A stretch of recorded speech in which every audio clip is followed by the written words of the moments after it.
Bonjour et bienvenue dans ce nouvel épisode du 11 endiablé, épisode 7. Moi c'est Morgane. Et moi c'est Chris. Bon Chris, comment ça va ce soir ? Bah écoute, au début de soirée j'étais un peu content avec ce match, cet engouement. Belle Et affiche. puis c'est vrai que, un petit goût de trop peu on va dire quand même. Voilà. On est d'accord. Et oui, parce que c'est un épisode un peu spécial aujourd'hui, donc si vous découvrez le podcast, sachez que on a d'autres épisodes où on fait notre petite revue de la semaine, on va dire, parce que le 11 endiablé, c'est vraiment un nouveau podcast foot sur l'actualité des Diables Rouges et des joueurs belges évoluant dans les grands championnats européens. Chaque semaine, donc je le disais, on vous propose un petit tour d'Europe des performances de la semaine du week-end passé, ainsi que notre 11 de la semaine, où on se met un petit peu dans la peau de Domenico Tedesco, voilà. exactement.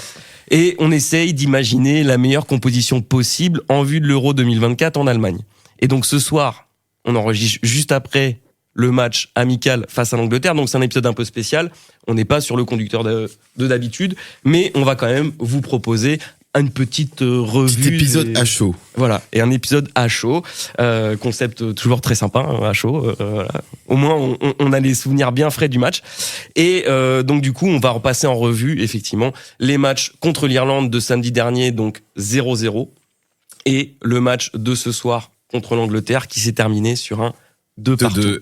Et sur lequel il y a quand même... C'est pour ça que je dis un petit goût de trop peu. Je suis pas vénère non plus, j'ai pas le seum, mais un petit goût de trop peu. Je comprends Surtout la déception. quand on prend un but dans les 10 dernières secondes, on peut le dire. Oui. C'est surtout ça qui est décevant. Mais du coup, on passe en revue donc ces deux matchs et on vous proposera dans la foulée un petit notre 11 de la semaine qui sera un petit peu un résumé du meilleur 11 possible qu'on a pu voir sur les deux matchs face à l'Irlande et l'Angleterre. Tout à fait. Voilà. Allez, c'est parti.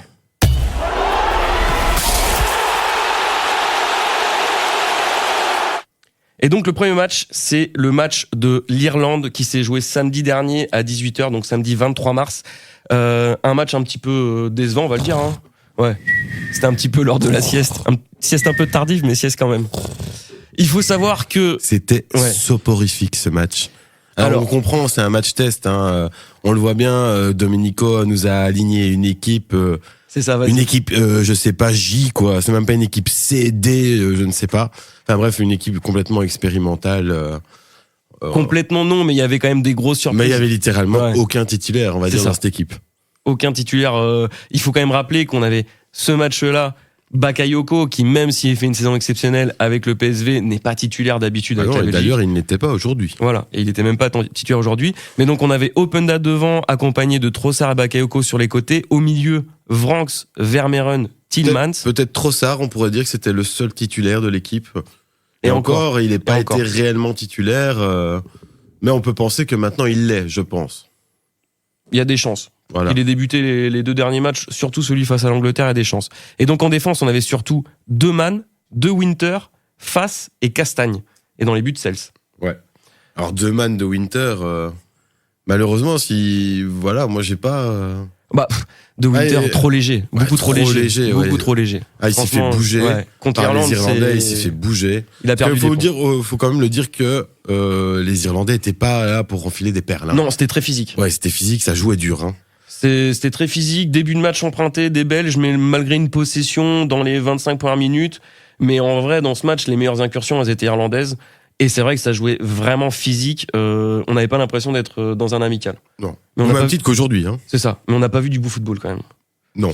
Ce qui s'est passé quand même dans cette première mi-temps du match face à l'Irlande, c'est quand même un penalty arrêté par Mats Sels pour une faute de main de Vermeeren à la 26e. Alors faute de main qui n'existe pas parce que honnêtement, siffler un penalty là-dessus, sachant qu'il n'y avait pas la VAR pour les matchs amicaux là de cette fenêtre internationale, c'était dur. Ouais, pour moi il n'y a pas de faute de main en fait. Enfin il n'y avait pas de faute de main pour moi. Je suis désolé. Non, on a revu plusieurs fois le ralenti. C'était même pas la main, c'était l'avant-bras et l'avant-bras qui était le long du corps. Donc s'il y avait eu vidéo, le penalty aurait été. Par contre, il faudra m'expliquer pourquoi il n'y avait pas de vidéo à ce match et pourquoi il y avait de la vidéo aujourd'hui. Aucune idée. Aucune idée, on est d'accord. Hein. Match plus prestigieux sans doute face à l'Angleterre, avec peut-être des locaux vidéo tout simplement dans le stade. Et d'ailleurs, heureusement qu'il y avait la vidéo aujourd'hui, on peut le dire. Hein. Oui. Clairement. Même si globalement, je considère quand même que le premier penalty, il n'y a pas de penalty pour les Anglais. Hein. Et donc, seul fait de match vraiment à retenir de cette première mi-temps face à l'Irlande, c'est le penalty arrêté de Matt Sells. Ouais. Parce que l'Irlande a été globalement plus dangereuse que la Belgique en première mi-temps. Il y avait beaucoup de vent dans ce match. Énormément de vent. Donné des trajectoires bizarres. C'est bien parce qu'on a eu droit à du temps typiquement UK. Donc, c'est-à-dire qu'on a eu du vent en Irlande et de l'autre côté, on a eu de la pluie. Exactement. Donc voilà, au moins il n'y a pas de dépaysement, on a l'habitude. Bon, après on sait que nos joueurs évoluent pour la plupart en première ligue aussi. Donc pas vraiment de dépaysement, on va dire, au niveau du temps. Non, c'est le pays le plus représenté le championnat le plus représenté chez les Diables Rouges, c'est l'Angleterre. Évidemment, donc de très loin. Deuxième mi-temps face à ce match un peu soporifique face à l'Irlande, donc on a eu pas mal de changements. On a eu Batshuayi qui est rentré pour Castagne, Meunier qui est rentré pour Tillmans, Doku qui est rentré pour Trossard. Les Irlandais sont revenus sur le terrain avec les mêmes intentions qu'en première, donc très physique, mais avec des belles montées dangereuses quand même. Ils se sont procuré quelques belles occasions malgré tout, les Irlandais, même si c'était pas des grosses occasions de but. Ils étaient quand même un petit peu meilleurs, mais dans cette deuxième mi-temps, il faut quand même noter la belle montée de Doku parce que sur ses premiers ballons, il faisait la différence. Il était on fire et il a remis un peu de rythme dans ce match justement qui était soporifique. Exactement. Et la rentrée de Doku a concilié aussi avec la première belle occasion dans ce match d'Openda justement sur une belle ouverture de face, puis une remise de Batshuayi pour ce même Openda. Ça n'a pas abouti. Ça n'a pas abouti et Openda, c'est clair qu'il a pas marqué des points sur ce match. Encore une fois, il est mis dans des conditions qui sont c'est pas idéal, il joue pas avec la meilleure équipe, c'est sûr. Bon, à voir. De toute façon, on connaît les qualités de Loïs Openda et je doute pas, on a cru en lui. Deux fois endiablé de la semaine, on le rappelle, c'est quand même le seul actuellement. Je pense qu'il ne sera pas le seul, on imagine bien un Kevin De Bruyne endiablé de la semaine pour une deuxième fois aussi, je pense. Mais c'est clair que on peut quand même se dire que c'est pas un mauvais joueur. Il a pas fait de grosses erreurs non plus. Encore une fois, il a manqué de finition. Et ça, je pense que ça va venir. Je pense qu'il y a peut-être un petit truc dans sa tête qui doit se débloquer et ça va le faire. Oui, ça va finir par arriver. Le déclic va finir par arriver. Toujours est-il que dans ce match face à l'Irlande, on a quand même pu avoir un peu de temps de jeu de la part de Luke Bakio qui est rentré à la place de Bakayoko à la 64e minute. Luke Bakio qui a fait une très belle rentrée d'ailleurs, qui a mis beaucoup aussi d'énergie sur le terrain.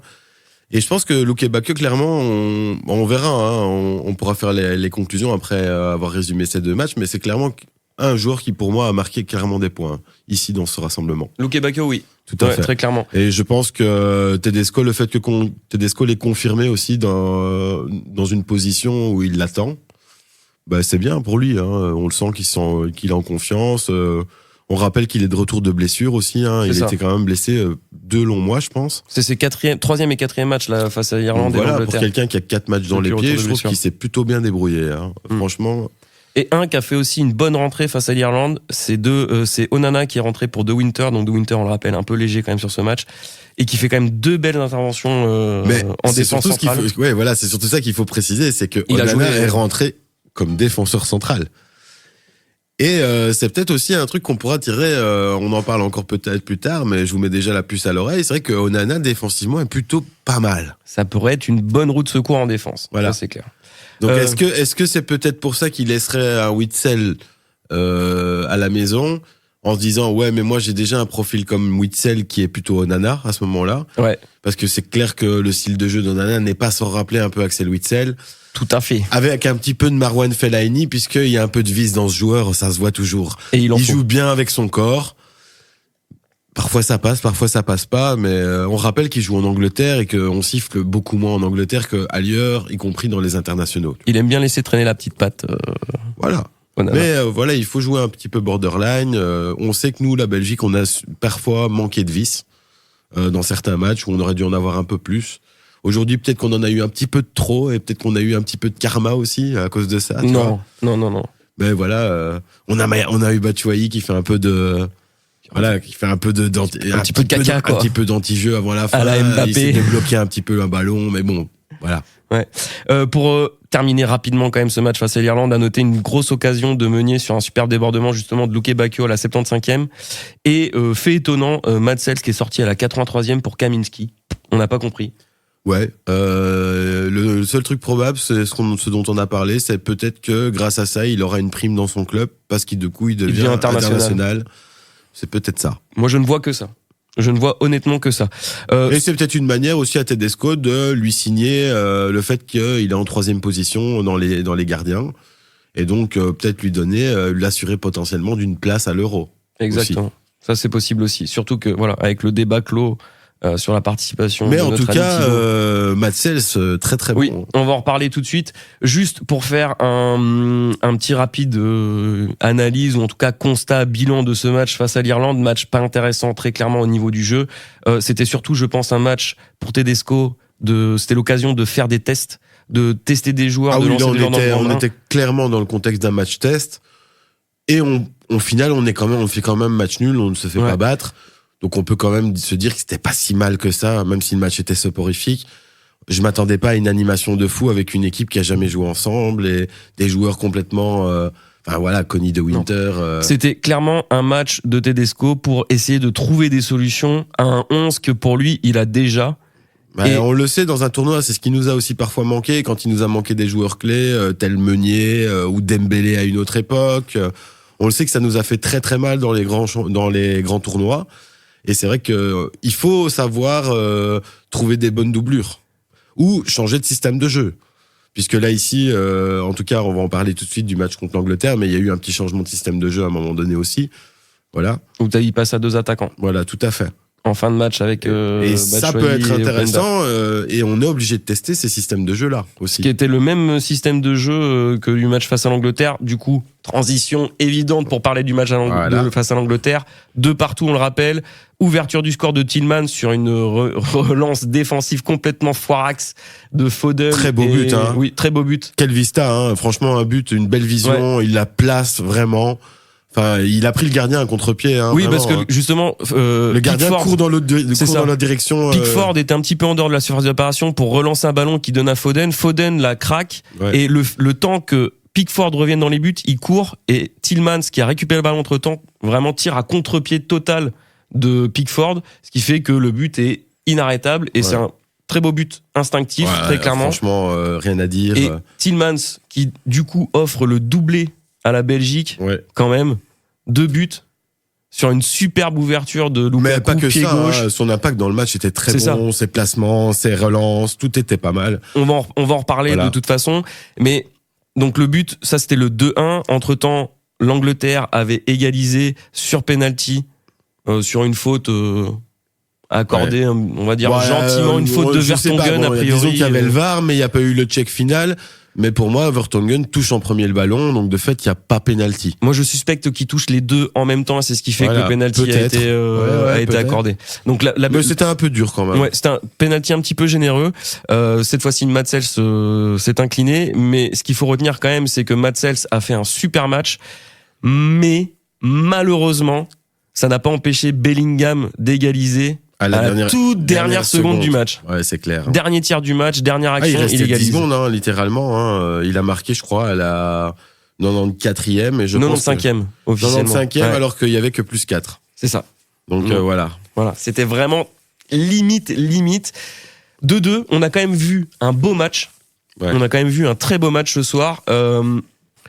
Si on peut noter quand même pas mal de choses intéressantes qu'on a vues dans ce match, c'est, moi je trouve, les reconversions offensives de la Belgique qui ont été très bonnes ce soir, dans le sens où l'Angleterre a quand même beaucoup contrôlé le ballon sur l'ensemble du match. Je crois 65-66% de possession sur l'ensemble. Mais la Belgique a bien défendu, était bien en place, et sur la reconversion offensive, notamment grâce à Tillmans, a fait un super match. Ouais, c'est pas le seul bon truc qu'ils ont fait, loin de là. Malheureusement, on n'a pas su trouver Romelu aujourd'hui. Non. Ça, c'est peut-être ce qui a manqué aujourd'hui. On a eu un peu de mal à trouver le Romelu, à trouver Doku aussi. Doku a fait une très bonne deuxième mi-temps. Non, Doku a fait une très bonne deuxième mi-temps aussi, et ça a été encore mieux quand il y a eu les changements. Oui, ça a été beaucoup mieux. Voilà. Mais voilà, le Théâtre, peut-être, on sentait qu'il est un peu légèrement blessé, je pense. On le rappelle, il était forfait pour le match face à l'Irlande, donc. Mais je pense que retour de Romelu et Théâtre, ça se voyait qu'ils étaient pas à 100%. Je trouve que Théâtre a quand même fait un meilleur match d'ensemble que Lukaku. Il a fait un très bon match, Théâtre, mais c'est vrai que quand on a vu Meunier rentrer et Castagne passer à gauche, à ce moment-là, c'est vrai qu'on a vu une autre dynamique dans le jeu. Hein. Là, les deux ailes se sont ouvertes, on va dire. Hein. C'est vrai, ça coïncide avec le meilleur moment finalement dans la deuxième mi-temps de la Belgique malgré le match nul. Ouais. C'est justement cette période après les 20-25 premières minutes de la deuxième mi-temps où la Belgique a quand même été souvent dans le dur. Ouais. Matsels, qui fait un match énorme, a été beaucoup mis à contribution. Voilà. Mais c'est vrai qu'en face, il y a du lourd. Hein. Ah ouais, on a Bellingham, Phil Foden qui est clairement en Gomez, masterclass aussi aujourd'hui. Hein. Phil Foden, très bon match de Phil Foden. Foden et Bellingham Très ce très soir, bon match de Bellingham. Donc en gros, si on les attendait, ceux-là, ils étaient clairement là. Ouais. Alors Stones qui se blesse quand même, hein. C'est un peu À la fait de 8e match, minute, à la ouais. 8e minute. On n'a pas vu. On n'a pas vu le début. On pensait que le match était à 21h. Voilà. On le dit. On s'est préparé. Mais un petit je peu, compte mais quand même regarder le début. il s'est rien passé. C'est pas passé Et ouais, grand-chose. c'est pas À part passé grand-chose. la blessure de Stones, évidemment. On est arrivé juste de 5 minutes avant le but de Tielemans, donc ça nous a bien lancé sur le match. Si on revient un petit peu sur les faits marquants de la première mi-temps, donc il y a eu le très beau but de Tielemans à la 10e minute. Il y a eu un penalty, donc ça pour l'Angleterre qui a égalisé 5 minutes plus tard, penalty généreux sur une faute de Vertonghen. Doku, très actif, belle frappe à la 20e. Tielemans là aussi très très bon sur la première mi-temps. À chaque fois que la Belgique avait le ballon, ça passait par Tielemans et Tielemans était vraiment très bon pour redistribuer. Tielemans qui a bien pris son rôle aujourd'hui de remplaçant de Kevin De Bruyne. Donc en tant que distributeur, il était très très bon aujourd'hui. Très bon Tielemans. Voilà, Homme du match. Homme du match, oui, sans sourciller. C'est on peut le dire 1-0 pour Domenico.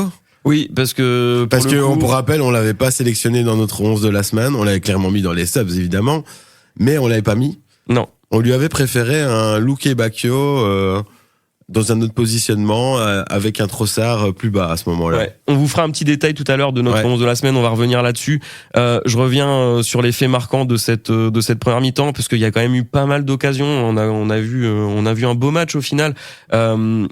Il a failli y avoir un. Bon, on peut être que content un match où il y a 4 buts quand même. Un match amical, deux équipes quand même très fortes sur le papier, là on pouvait le dire. Il y aurait pu en avoir plus si De Bast avait mis le CSC qui est passé à 2 doigts à la 26e, mais qui a donné le corner, qui a permis à l'Angleterre de marquer sur ce corner. Heureusement, hors-jeu sur cette phase d'action, sur cette phase de jeu. Là, on peut le dire quand même que le hors-jeu était flagrant. Les mecs étaient tous les deux devant d'un mètre à un moment donné. Et ça correspondait vraiment à la période de la Belgique en première mi-temps où je pense qu'ils ont le plus souffert. Les remontées de balles à ce moment-là, c'était quand même compliqué. À la 33e, malgré ça, il y a une grosse erreur de relance. Force est de constater que l'Angleterre a eu du mal à trouver des solutions aujourd'hui. Hein. Donc quand ils étaient face au bloc belge, première mi-temps surtout. Ils ont galéré. En deuxième mi-temps, je trouve qu'ils ont trouvé plus de solutions, plus de positions. Je pense que c'est plus lié à des débordements de Bellingham, etc. Et Foden de l'autre côté. Mais c'est vrai que globalement, je les ai vus quand même buter face à un mur à chaque fois. Hein. Il y a eu beaucoup d'ailleurs de tirs bloqués dans le mur aujourd'hui. Hein. Ouais. Et la Belgique a souffert, mais c'est à ce moment-là justement où quand même elle souffrait qu'elle a montré une phase de jeu incroyable avec ce but, donc ce doublé de Tielemans sur une ouverture pied gauche à la Quaresma de Lukaku. C'était super. Franchement, magnifique assist de Lukaku. Si on doit dire que Lukaku revient, il n'a pas marqué aujourd'hui, mais il met quand même un assist de classe mondiale, extérieur du pied gauche. Il la dépose sur Tielemans qui est en train de voler et qui la met tête plongeante au deuxième poteau, c'était superbe. Donc on a vraiment eu en première mi-temps, je trouve, une Belgique réaliste face à des Anglais qui étaient quand même mieux dans le jeu, plus physique.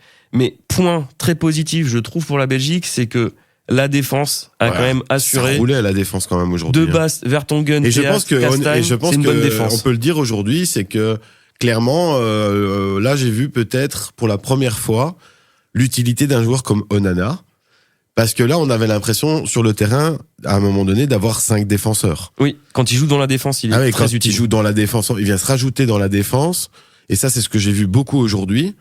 Il est très très fort, et c'est Onana, je voudrais savoir le nombre de tacles qu'il a fait aujourd'hui. Tacle défensif, je pense qu'il doit être à 5 ou 6 tacles défensifs au même aujourd'hui. Il a été très bon. Donc on est sur des stades d'un défenseur là. Ouais, je suis d'accord. Pas des stades de milieu de terrain. Donc on a eu plus l'habitude de voir Onana à la relance. On cherchait plus comme un distributeur, comme Witsel l'a été à un certain moment, mais finalement je le vois maintenant beaucoup mieux dans cette position, beaucoup plus défensive. Récupérateur, 6 devant la défense. Voilà. Presque un libéro. Voilà. Presque un libéro. Presque un libéro, voilà. Parce que aujourd'hui, je trouve que je l'ai pas trouvé gauche comme d'habitude. Je trouve qu'il était bien en place sur ses contrôles, etc. Bon jeu de corps aussi. Ouais, physique quand il faut, la petite faute quand il faut, la bonne récupération, le petit tacle. Un peu de nervosité, évidemment. Il y a eu un moment donné, on a vu sur la fin de match, ça allait se friter un petit peu avec Bellingham, etc. Ça cherchait un peu des noises. Après, voilà. C'est un joueur qui joue aussi en Angleterre. Ils ont beaucoup l'habitude que ça joue comme ça. Everton. Voilà, ça crie un peu. Foot anglais. Voilà. On peut pas. Je sais bien. Mais voilà, en tout cas sur cette première mi-temps, ça termine à 2-1 pour la Belgique. Score pas forcément logique par rapport à l'ensemble de la première mi-temps, mais comme je l'ai dit, Belgique vraiment très réaliste et des Anglais quand même mieux dans le jeu, qui en deuxième mi-temps reviennent avec les mêmes intentions, parce que là pour le coup du début de la deuxième mi-temps jusqu'à la 65e, 70e minute, compliqué quand même pour la Belgique. Grosse pression des Anglais. Mats Sels qui est mis à contribution plusieurs fois en début de première mi-temps. Malgré ça, il y a quand même une grosse occasion de la Belgique à la 59e, avec toujours un Tielemans excellent et un Doku dans les bons coups, très clairement. Et c'est à la 60e qu'il y a eu les premiers changements pour la Belgique, avec Luke Bacchio qui est rentré pour Trossard. Très belle rentrée encore de Luke Bacchio. Quel beau joueur quand même. Moi, j'aime beaucoup son style de jeu. Il est aussi très technique. Il va vite. Il va très vite. Ouais, voilà, quand il remonte, voilà, il était à chaque fois. Disons que les Anglais ont dû courir quand même aujourd'hui quand il était là. C'était plus complexe. Hein. Moi, c'est ces joueurs-là qui m'ont quand même surpris aujourd'hui face à l'Angleterre. Moi, je pense clairement, Luke Bacchio aujourd'hui, il a marqué des points, ça c'est sûr. Je sais pas s'il peut faire partie de notre top 3 qu'on vous proposera dans la foulée de ces résumés. Quelle belle rentrée. En tout cas, il fait une très belle rentrée. Trossard, qui sur l'ensemble des 2 matchs est titulaire, n'est pas mauvais. Non. Mais n'a pas été non plus étincelant. Non, moyen. Mais plus quand même. Mais il commet pas d'erreur. Non, c'est ça, il commet pas d'erreur. Et moi, je préfère un joueur comme ça qui me rassure quand même, ce joueur. Il a quand même beaucoup participé à la circulation de balles. Il a bien aidé en défense aussi. On l'a pas beaucoup trouvé en première mi-temps. Au même titre que Lukaku qui a pas eu beaucoup de ballons, ou Doku qui a pas eu beaucoup de ballons non plus en première mi-temps. Voilà, on a eu du mal à trouver notre trident aujourd'hui. Notre trident a eu du mal à recevoir des ballons. C'est vrai. Finalement, c'est peut-être un petit peu plus le côté offensif qui a pêché ce soir. C'est marrant parce que on aurait cru le contraire. Habituellement, la Belgique, c'est plutôt l'offensif, et en défensif, c'est un peu compliqué. Et aujourd'hui, on peut dire que défensivement, c'était vraiment pas mal et ça manquait un peu plus d'animation offensive. Et ça se voit de toute façon au niveau des statistiques. Donc ce match-là, c'est clairement pas un match habituel pour la Belgique. Non. Donc on a montré un nouveau visage qui est pas inintéressant en fait. Exactement. Je retrouve très rapidement les stats de ce match pour vous parler un petit peu justement de cette vision qui s'est concrétisée au niveau des statistiques, puisque la Belgique aujourd'hui c'est finalement que 7 tirs au but, 3 cadrés pour 2 buts. Donc quand je parle de réalisme, là on est vraiment dans le réalisme. 3 tirs cadrés, 2 buts, c'est propre. Et l'Angleterre c'est 19 tirs pour 7 cadrés. Voilà.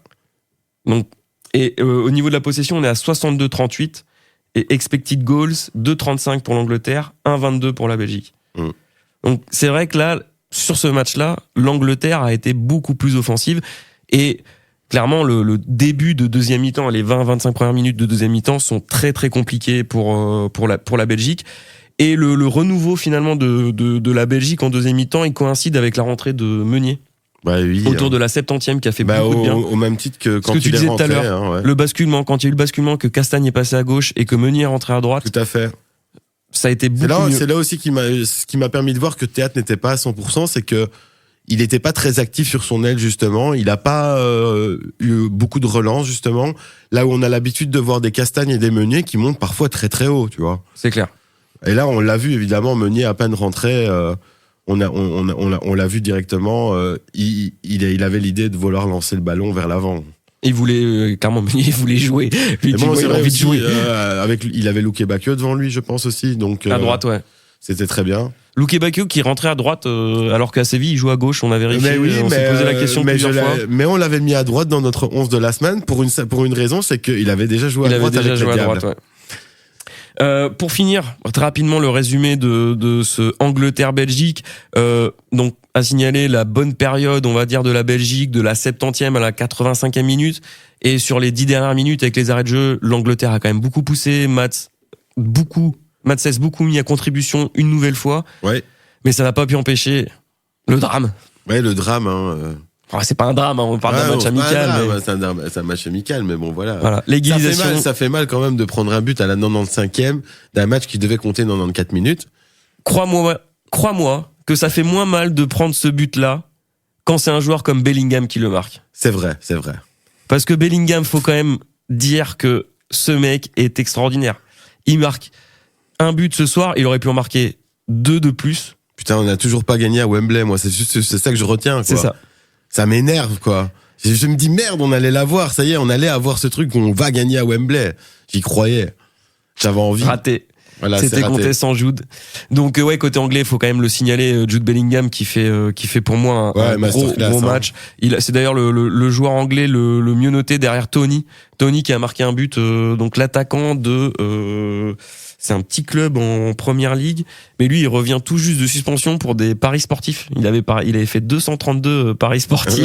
Je sais. Il était suspendu et là suspendu, il revient titulaire avec l'Angleterre, il marque un but sur penalty en première mi-temps, donc 15e minute. Ça fait partie des meilleurs joueurs anglais ce soir, avec Foden et Bowen aussi, le milieu droit qui a été de West Ham, qui a été très très bon, Bowen. Inarrêtable sur son couloir droit. Et côté belge, à noter quand même les bonnes prestations de Jérémy Doku qui a 7,5 sur 10. Ouais, vraiment, Jérém. Bon match. D'ailleurs, il nous a fait glitcher pas mal le streaming aujourd'hui parce que dès qu'il a le ballon, on avait des bugs parce qu'en fait, ça va trop vite. Ça va trop vite, en fait. Il glitch trop et donc, boum. Et côté belge aussi, on a Onana, donc on en a parlé, qui a 7,3 sur 10, et l'homme du match, Tielemans, doublé, 8,2, logique. Matsels, 7,2 aussi, très très bonne note pour un gardien. Et puis les autres joueurs de la Belgique, Lukaku, 6,8, Trossard, 6,7, Mangala, 6,7, Théâtre, 6,5, Vertonghen, 6,1, la plus mauvaise note, on va dire. Ouais, c'est vrai qu'il était pas dingue aujourd'hui. Il était pas mauvais, mais il était pas dingue. On a connu un meilleur Yann. Rassurant quand même la doublette en défense centrale Vertonghen. Alors je pense que par contre il rentre de basse meilleur. Oui, ça c'est sûr. Là on le voit, le fait qu'ils jouent tous les deux ensemble, on a vu que cette défense était pas perméable. Donc c'est bien. De base qui a une meilleure note que Vertonghen d'ailleurs sur le match, et je trouve qu'il a fait un chouïa meilleur match que Vertonghen, c'est clair. Et puis il faut pas oublier quand même que dans ces statistiques que je prends sur un site Flash Résultats, je pense que beaucoup de gens connaissent l'application, ça prend vraiment en stat les faits de jeu, et Vertonghen a quand même provoqué un penalty. Ouais, donc ça fait mathématiquement descendre sa note. Mais on voit quand même deux joueurs, un qui est sur la phase ascendante et l'autre qui est sur la phase descendante, vraiment. Parce que si on compare de Bast par rapport au dernier match qu'il a fait avec les Diables Rouges, aujourd'hui, il était quand même beaucoup plus solide. C'est ça. Donc on voit une belle évolution et on peut se dire que c'est très bon pour l'avenir de notre défense. Au même titre que Théâtre qui jouait à gauche cette fois-ci et qui était plutôt pas mal en fait à gauche. Tout à fait. Très intéressant aussi. Moi, le Théâtre, de toute façon, je le prends tous les jours dans mon équipe. On a vu aussi notre solution de rechange qui marche très bien, c'est de Castagne qui switch à gauche, puisqu'on le sait, Timothy n'a aucun problème de jouer à gauche. Ça, c'est un gros plus aussi, parce que pouvoir jouer avec et Meunier et Castagne, ça, c'est vraiment un plus. C'est clair. Si on doit dresser un petit bilan de ce match face à Angleterre, je dirais quand même, moi, pour ma part, qu'on a vu un match intéressant, on a vu un match vivant, rassurant pour les Belges au niveau défensif. Parce qu'on se posait justement cette question, hein, on se l'est posé d'ailleurs cette semaine sur le blog. S'il y avait des raisons pour s'inquiéter, ouais. Si on pouvait nous répondre à nous-mêmes, en fait, c'est finalement ce match a été rassurant puisque il a aligné une équipe qui est plus une équipe A ici, même si on le rappelle, il manquait Kevin De Bruyne, notre joueur clé. Mais c'est aussi rassurant de se dire que le fait qu'on n'ait pas de Kevin De Bruyne et que malgré ça, on fait quand même une belle prestation face à l'Angleterre, et qu'on est solide. Et que là, on peut se dire que l'Angleterre, ça reste quand même sur le papier aussi, pareil, top 5, sans sourciller. Avec les joueurs qu'ils ont, c'est clair. Ouais. Donc, match rassurant, décevant forcément par rapport à la fin de match et ce but qui empêche la victoire historique à Wembley. J'étais très fâché, j'ai frappé sur la table. Oui, il a donné un petit coup de poing sur la table, mais c'était plus la déception qui parlait. Mais oui, mais quand ça tu n'a pas duré à la longtemps. dernière seconde, c'est clair que ça te met dans... Voilà, je suis pas violent normalement, donc je le dis, mais voilà. Là, sur le moment, j'étais crispé, quoi. Ouais. Et puis pour terminer ce bilan, je te propose un petit top 3, flop 3 des deux matchs. On fait un petit résumé pour nous, les meilleurs joueurs, les joueurs qui ont pris le plus de points et ceux qu'on ont perdu le plus. Jingle.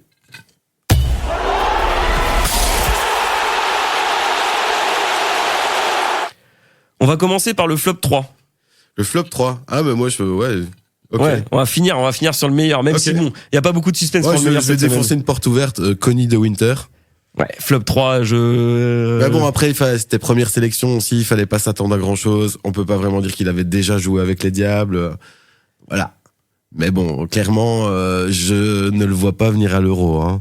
Ça va être compliqué, sachant que le match contre l'Irlande, il a vraiment été trop léger. C'était pas, il est pas au niveau pour moi. Non, il est pas au niveau. Alors peut-être qu'il y a du potentiel chez De Winter, mais dans l'ensemble, je trouve qu'il est pas au niveau et que c'est trop juste en fait pour l'équipe de Belgique. Ouais, complètement. Même en tant que remplaçant, à l'heure actuelle, pour moi, c'est trop juste. Moi, dans le flop 3, je mettrais aussi Openda. Malheureusement. Openda, flop 3, ouais, je suis d'accord aussi.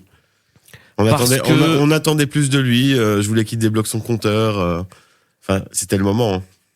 Mais bon, il sait qu'il a sa place. Oui, il sait qu'il sera à l'Euro. De par ses résultats, on peut pas vraiment dire qu'il joue mal. Mais quand un attaquant ne marque pas, évidemment, c'est ça qu'on lui demande, c'est qu'il marque. Ouais, et puis c'est pas procuré beaucoup d'occasions malgré tout sur les deux matchs. Il était titulaire face à l'Irlande, il est rentré fin de match face à l'Angleterre. Si on compare aujourd'hui, on peut dire que Lukaku ne fait pas une spécialement meilleure prestation que lui contre l'Irlande, mais Lukaku, il a su jouer au bon moment avec son corps. Et il fait un assist fabuleux qui fait que quand même, pour moi, il est quand même dans son match aujourd'hui. Donc je veux dire, même s'il n'est pas à 100%, quand tu mets un assist de classe mondiale comme ça, t'es dans ton match. Tout à fait d'accord. Dernier flop, je te propose, on en discute, mais pour moi, Woodface. Ouais, Woodface, j'allais le dire. Je vois que lui, en fait, à mettre dans les flops, au final, c'est peut-être pas dingue, sur les joueurs qu'on a vus. Il est pas dingue, ce joueur, donc Domenico l'aime bien. Bon, là, il est rentré ici à la fin. Bon, c'était pas la folie, c'était pas mauvais non plus. Non, c'était pas mauvais, mais bon. Contre l'Irlande, il a été un peu, des fois, c'était un petit peu compliqué. Et rappelons que dès la 3e minute, il fait une grosse cagade face à l'Irlande qui peut quasiment coûter un but d'entrée de jeu. Non. Moi, je trouve qu'il a pas marqué des points et je le mettrais dans le flop 3. Mais il sera sélectionné parce qu'on n'a pas de défenseur et qu'on a besoin d'avoir des défenseurs, donc on va le prendre. Et Domenico l'aime beaucoup apparemment. Voilà, et bon, c'est pas Connie de Winter qui va prendre sa place, clairement pas. Donc voilà. Ouais. Ni Olivier Deman, je pense pas non plus. Ça va être compliqué aussi. Donc on s'est posé la question. Franchement, Deman, je vais pas le mettre dans les flops parce que première sélection. Oui, mais il a pas été mauvais, mais il a pas non plus fait des folies. Mais je veux dire, si tu prends Deman, pourquoi tu prends pas Torgan Hazard qui est en bien meilleure forme. Enfin, en tout cas, qui pour moi sur les derniers matchs avec Anderlecht, il a été plus que précieux. Il a été décisif. C'est exactement le même profil. Il a déjà été là. Il a l'expérience de l'équipe de Belgique. Ouais, il y a quelques choix quand même de Tedesco, mais de toute façon, l'avenir lui donnera raison. On verra, ouais. Mais on va maintenant passer au top 3. Allez. Et alors, le top 3, je te laisse la priorité pour le top 1 si tu veux, parce que bon, celui-là, à mon avis, on l'a. Le top 1, c'est Tielemans. Oui, on est d'accord. Enfin, surtout après ce match-là. Il a pas fait un mauvais match contre l'Irlande. Il était capitaine face à l'Irlande. Mais ça, c'est la seule chose que je pourrais peut-être lui reprocher. C'est que pour moi, il a pas été un bon capitaine. Sur le match face à l'Irlande, Sur le match face à l'Irlande, il est pas un bon capitaine. Et c'est pas un meneur d'hommes, c'est pas son rôle, c'est pas un capitaine. Ouais, là, alors que par contre, aujourd'hui, j'ai trouvé qu'il avait plus ce rôle de capitaine alors qu'il n'était pas capitaine. Ah non, Lukaku. Voilà. Donc, et aujourd'hui, il a pris ce rôle. Alors peut-être que Domenico lui a fait une remarque en disant « J'attendais plus de toi en tant que capitaine ». Et que du coup, il a eu un regain d'orgueil. Et qu'il a sorti une super prestation et qu'il le place forcément en top 1 avec ce doublé, parce que c'est vrai que le meilleur belge, c'est Tielemans, et que sur l'ensemble des deux matchs, je pense que c'est celui qui a vraiment marqué le plus de points, même s'il est déjà installé, ça fait longtemps qu'il est là, il a vraiment marqué beaucoup de points, et moi ça m'a fait plaisir de voir Tielemans à ce niveau de jeu face à une équipe d'Angleterre aussi forte que ça au milieu de terrain. Ça explique aussi, bon, il est bien à Aston Villa, hein, et il joue, on sait qu'il a du temps de jeu aussi à Aston Villa, donc voilà, on sait avoir des joueurs qui sont en forme et qui sont on va dire dans une bonne phase dans leur championnat, ça aide clairement beaucoup les Diables. Et je pense qu'ils progressent aussi à Aston Villa. Parce Parce que là, j'ai vu une progression par rapport à son style de jeu que je vois habituellement. On a dit, aujourd'hui, on a eu un Tielemans des grands soirs à Anderlecht. On est d'accord. Là, franchement, oui, c'est le Tielemans époque juste avant qu'il arrive à Monaco, où il sort masterclass sur masterclass avec Anderlecht. Ouais, tout à fait. Franchement, là, le mec, t'as l'impression qu'il est imprenable. Aujourd'hui, il a survolé le match, c'est clair. Meilleur joueur sur le terrain. D'ailleurs, il n'y a pas que nous qui le disons. Hein. Ah non, statistiquement, c'est le meilleur joueur sur le terrain aujourd'hui. Donc, ouais. Grand plaisir. Belle surprise. Ouais. Domenico nous met 1-0. Autre belle surprise, et malgré les 2 buts encaissés ce soir, moi, je te propose en top 2 Mats Sels, parce que après les 2 matchs qu'il a sortis, le penalty arrêté face à l'Irlande, et le gros match quand même ce soir, parce que on va pas se mentir, si Mats Sels n'est pas là, ça aurait pu être Courtois, et Courtois aurait pu sortir des arrêts aussi. Ah non, mais il a sorti plein d'arrêts aujourd'hui, et en plus, clairement, il nous sort un penalty, donc oui. C'est ça. Sans Mats Sels, il est possible que la Belgique perde ces 2 matchs-là lors de cette fenêtre internationale. Donc pour moi, dans le top 3, obligatoire. Et la Belgique s'est peut-être trouvé un gardien titulaire pour remplacer Courtois à l'Euro. Ouais. C'est pas dit que Castells soit titulaire. Ça dépend de sa remise en forme. Je suppose que Domenico fera des tests au mois de juin avec les 2 matchs Monténégro et Luxembourg. Je lance mon nouveau pari. Mats Sels, titulaire avec l'équipe de Belgique lors du premier match de l'Euro. Dédicace aux amis strasbourgeois et aux supporters de Strasbourg. Moi, en tout cas, je signe. Oui, je trouve qu'il mérite. Il mérite 100%. Il mérite. Hein. Et dans notre top 3, est-ce qu'on mettrait pas aussi notre petit ami Onana? Mais évidemment, c'était à lui que je pensais. Et merci de m'avoir donné tort. Et encore une fois, on peut le dire, du coup, 2-0 et 2-0 pour Domenico, puisque pareil, on l'avait pas mis dans notre 11 de la semaine aussi. On avait dit, moi j'avais pris les paris quand même, je me souviens lors du dernier épisode, on avait pris le pari qui serait aligné. Ouais, évidemment, ça oui. Qui serait aligné. D'accord. Parce que je le sais, tout le monde le sait que Tedesco l'aime bien, mais je l'attendais pas du tout à ce niveau de jeu. Mais attention, hein, nous aussi on aime avoir tort. Hein. Ah oui, il faut qu'on ait tort. Et j'aime avoir tort parce que franchement, là aujourd'hui, j'ai compris Onana. Je pense que c'est le déclic, ça y est, j'ai compris le joueur qu'il est, et j'ai compris l'importance qu'il peut avoir dans une équipe. C'est ce petit coup de vis, c'est ce côté défensif aujourd'hui, parce que ces tacles aujourd'hui défensifs, ils étaient impressionnants. Je veux dire, d'un niveau Compagnie. Des jambes de pieuvre. Voilà, aujourd'hui, il a fait des tacles à la Compagnie ou des tacles à la Witsel, parce qu'on sait qu'il est revenu glissade en défense. On sait que Witsel aussi a cette capacité un peu à la Compagnie, et on rappelle quand même que les 2 joueurs, Witsel et Compagnie, ont joué ensemble en équipe nationale. Ils ont un style de jeu au niveau du tacle défensif qui sont très très proches. Non, vraiment, là aujourd'hui, Onana, sur le match précédent, en tant que défenseur aussi central, il avait impressionné. Pour moi, il n'avait pas seulement dépanné, il avait clairement... Il a une solution crédible en défense aussi. On rappelle qu'il avait fait un test comme ça, équivalent avec Dendoncker, mais Dendoncker, malheureusement, qui en manque de temps de jeu, donc on ne verra certainement pas à l'Euro. Il n'est pas d'ailleurs sélectionné, il joue pas avec NAC. Mais c'est vrai que... on doit y penser en fait, hein, et c'est peut-être pas plus mal d'avoir des milieux de terrain qui peuvent être défenseurs. Ça nous permet peut-être aussi d'avoir sur le papier un peu plus de force offensive. Donc intéressant. Et ouais, c'était donc notre 3e larron du top 3, donc Tielemans, Sels, Onana pour le top 3. Merci à Onana de nous donner tort. C'est vrai qu'on n'y croyait pas. Ouais, merci. Et pour les flops, malheureusement, on va retrouver donc Woodface, Openda et De Winter. Et De Winter, ouais. Voilà. Je vous propose, et je te propose, Chris, de passer forcément maintenant à notre séquence du 11 endiablé. On a fait le top 3, le flop 3. Maintenant, on va faire une vraie équipe. Okay. Jingle.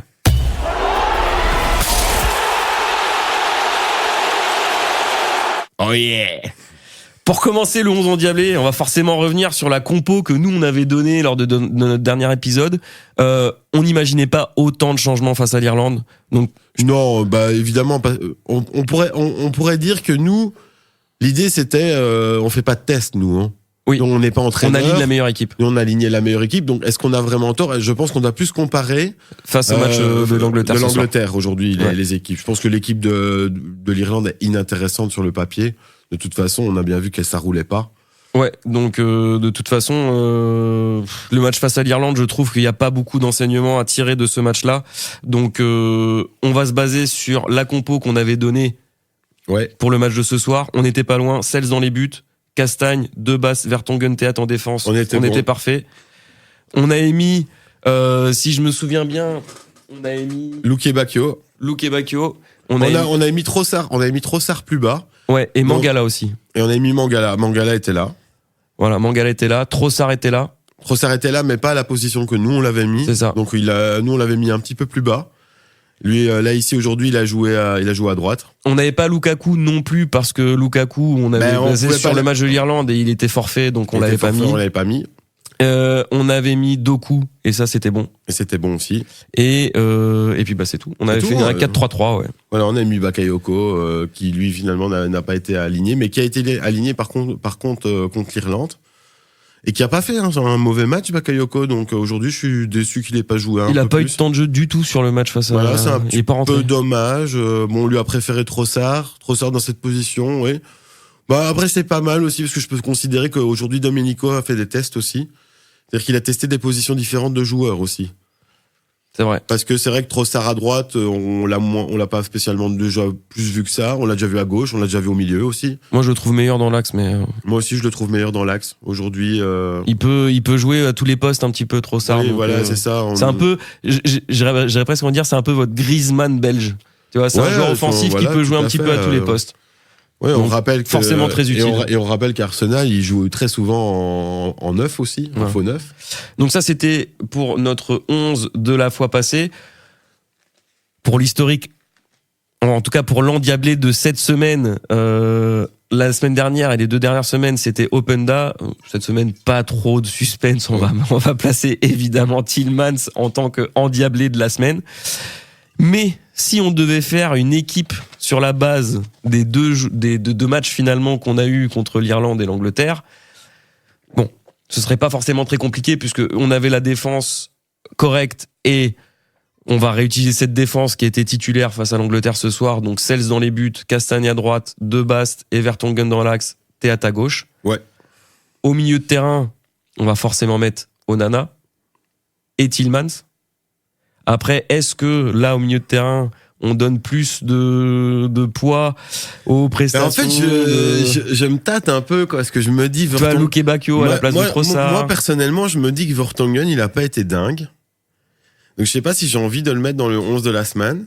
Moi, je sortirais Vertonghen. Et tu mettrais qui à la place? Et je mettrais De Bast et Onana en défenseur central. Ah ouais, c'est pas très catholique, on va dire, parce que. Ouais, mais c'est pas très catholique, mais dans les faits, il a joué comme défenseur central contre l'Irlande. Et aujourd'hui, on peut dire que sa prestation, ce qu'on a retenu beaucoup d'Onana, c'est sa prestation défensive aujourd'hui. C'est vrai. Il a pas forcément apporté sur le côté offensif, voilà. Donc ça peut être logique. On déroge un petit peu. Et je trouve quand même que Mangala, peut-être Mangala aujourd'hui a joué un peu plus haut. C'est vrai qu'on n'a pas beaucoup parlé de Mangala jusqu'à présent. Mais je préfère Mangala devant la défense, en fait.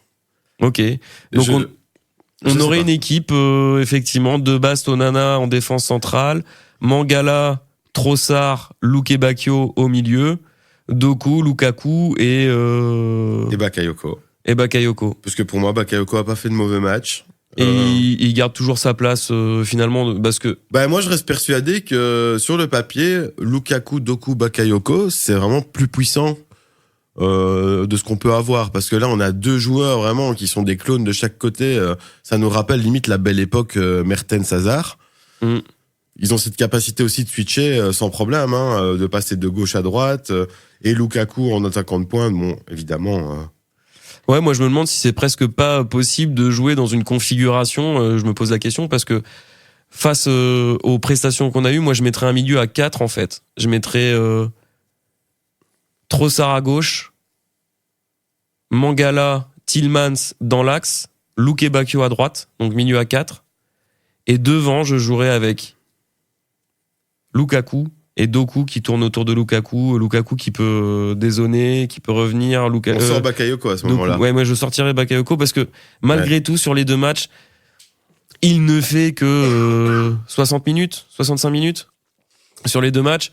Et même si j'aime beaucoup son style de jeu, je pense que pour Tedesco, un profil comme ça avec Doku, ça suffit pour l'équilibre offensif de son équipe. Ouais, c'est vrai. Donc, moi, je le sortirais, je mettrais un milieu à 4. Parce qu'il faut récompenser aussi la bonne prestation des milieux belges sur les 2 matchs quand même dans l'ensemble. Après, Onana en défense centrale, oui, mais voilà, parce que c'est aussi le récompensé du match qu'il a fait ce soir et qui a été très bon défensivement et aussi face à l'Irlande. Moi, je le mets en défense centrale pour une chose, c'est que vraiment, je trouve que dans ce registre, ça a été vraiment, pour moi, le fait qu'il rentre dans le 11 de la semaine est clairement dû à ça. Ouais, bon, écoute, je pense qu'on a une bonne... Et en même temps, on est une bonne équipe là. Et puis ce sera pour nous rappeler, quand on regardera ce 11 de la semaine de cette époque de post-match, on se rappellera qu'Onana était défenseur central. Oui, si jamais, je suis sur ma main coupée qui va rejouer et qui va dépanner défenseur central. Oui. C'est obligé. Pour que Tedesco le teste face à l'Irlande, c'est sûr et certain qu'il va. On le rappelle qu'il avait fait ce test, le même jour de test avec Salamaker, ce qui n'avait pas, par contre, Et qui avait été bon, moi, je me souviens, Salamaker. Salamaker, comme défenseur central, c'était pas terrible. C'était pas Salamaker, c'était De Donker avec lequel il avait fait un test, Ça avait été, c'était plutôt pas mal. Mais par contre, il avait fait un test avec Salamaker aussi comme défenseur central, et là, par contre, ça n'avait pas du tout été. On avait pris l'eau. Donc, Bon, allez, on va valider cette équipe. Sels dans les buts, en défense, Castagne, Onana, Debast, Théat. Au milieu, Trossard, Tillmans, Mangala, Luke Bacchio, et devant, Doku et Lukaku. Ouais. Je pense que ça me semble être Ça me semble pas mal et ça correspond un peu au bon résultat des joueurs. Ouais. Lors de ces deux matchs, on va dire. Si on prend vraiment les performances de ces deux matchs, et c'est un peu le but, parce que depuis le départ, de toute façon, notre podcast, c'est justement proposer un 11 qui se base sur les performances actuelles. Nous, on joue pas avec l'affect ou quoi que ce soit. C'est vraiment, on essaie de rester factuel face aux performances des joueurs. C'est d'ailleurs pour ça qu'on avait préparé Castagne à Meunier. Alors que sur le papier, Meunier... Je pense qu'il y a beaucoup de gens qui préféraient voir Meunier plutôt que Castagne. Voilà, moi, je pourrais dire que Meunier aussi, on peut le mettre dans le 11 de la semaine à la place de Castagne, mais Castagne n'a pas été mauvais non plus. C'est compliqué, hein. Ou alors peut-être mettre Castagne à gauche et Meunier à droite. Et on sort Théat à ce moment-là. Et tu sors Théat. Mais c'est vrai que Théat... Tu me fais mal au cœur, Chris. Tu me fais mal au cœur. Mais c'est vrai que Théat a pas été foufou, hein. Mais il a pas joué le match face à l'Irlande, et moi je trouve qu'il a fait un match correct face à l'Angleterre ce soir, honnêtement. Ouais, correct, mais est-ce que plus correct? À un poste qui n'est pas le sien d'habitude. Ouais, d'accord. Donc même Meunier a quand même auteur de 2 belles rentrées, hein. Ouais, on verra. On va en discuter. De toute façon, ce sera l'occasion pour vous d'aller vérifier sur notre petit blog. Ah oui, là, de toute façon, on est à chaud, hein. Donc là, on est en train de le faire avec vous comme on le fait habituellement quand on discute le soir, un peu avant de faire le podcast. En plus formel, bien évidemment. En plus formel, bien évidemment. Mais oui, donc je pense qu'on va en discuter. La question se pose. Mais pour le reste de l'équipe, je pense que on a quelque chose de propre. Voilà. C'était notre gros tour des matchs internationaux de la Belgique, donc de ce mardi soir et de samedi dernier. On va parler très rapidement avant de se quitter des matchs quand même à regarder ce week-end, parce que quand il y a plus de foot, il y en a encore. Du foot, évidemment. Forcément. Je regarde en live. Je suis sur un petit site. Je pense que ça va surtout reprendre, à mon avis, samedi, vu la fenêtre internationale. Vendredi, souvent, il y a des matchs, mais là, il y en a aucun. Je regarde rapidement Bundesliga. On a quand même, ça commence bien, un petit Bayern Munich Dortmund à 18h30 samedi soir. Ça reprend direct. C'est peut-être pour ça aussi que Kane ne jouait pas ce soir. Ah bah il est peut-être un peu fatigué et il se préserve pour le Bayern. C'est peut-être pour ça. Angleterre, grosse journée. Mais pas de grosses affiches, par contre. Il y a pas de... On retrouve pas un Liverpool... Ah mais si, je sais quel match il y a ce week-end. Mais oui, tu l'as oublié. Ouais, j'ai oublié. On a un petit Arsenal Manchester City, normalement. Ouh là, ça va être... oui. Ça va être costaud. Je regarde rapidement ce qui se passe en Ligue 1 pour Mangala, Lyon qui va jouer Reims, ou rien de bien spécial. Et donc dimanche. Et ouais, dimanche. Dimanche, grosse affiche, hein. Forcément, en Angleterre, vous le savez, Manchester City, Arsenal, c'est déjà le championnat qui se joue. Ouais, là on peut 17h30 dimanche. Encore une fois, le championnat qui se joue. Je pense que ça, c'est un match qu'il faudra sans doute pas rater. Et je pense que je vais regarder ce match avec et on est content. Et c'est là qu'on est content quand même que Kevin De Bruyne s'est reposé. S'est reposé. Hein. Ouais. Je crois que, on le rappelle, c'est Guardiola qui a appelé Tedesco pour lui demander de pas sélectionner Kevin De Bruyne, qui avait ressenti une petite douleur face à Liverpool en coupe. Oui, c'est bien. Donc là, il remet le but de chauffe dès dimanche après-midi, 17h30 face à Manchester City. Et est-ce qu'il y a une grosse affiche sinon ailleurs en Europe ce week-end? Pas trop. S'il y a quand même un petit Marseille PSG à 20h45 dimanche soir, un petit classique français. Voilà. Paris, on t'encule. Ça y est, il se lâche. Il se lâche. De toute façon, on reparlera de tout ça dans notre prochain épisode du 11 endiablé, qui aura sans doute lieu début de semaine prochaine, dans un peu moins d'une semaine. On fera sans doute on reprendra notre formule classique là. Là, c'était bien parce qu'on a pu faire des épisodes spéciaux. On a passé en revue, donc dans l'épisode de la semaine dernière, la liste de Tedesco. Cette semaine, on fait un épisode à chaud après le match face à l'Angleterre. C'est quand même, c'est bien de les faire à chaud.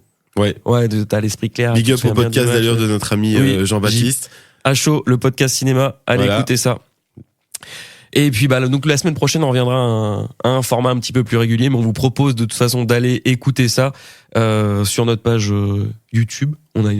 Sur notre sur notre chaîne YouTube, Podelab.Brussels. Exactement. Donc, le 11 endiablé. Le 11 endiablé, vous tapez ça sur Google, vous allez nous trouver. On est partout. Podcast foot belge, on est déjà plutôt bien référencé aussi. Plutôt pas mal. On essaie de viser notre audience, fatalement. Big up à nos concurrents, qui ne sont pas réellement des concurrents, mais d'autres podcasts football. Il y a la place. Il y a de la place.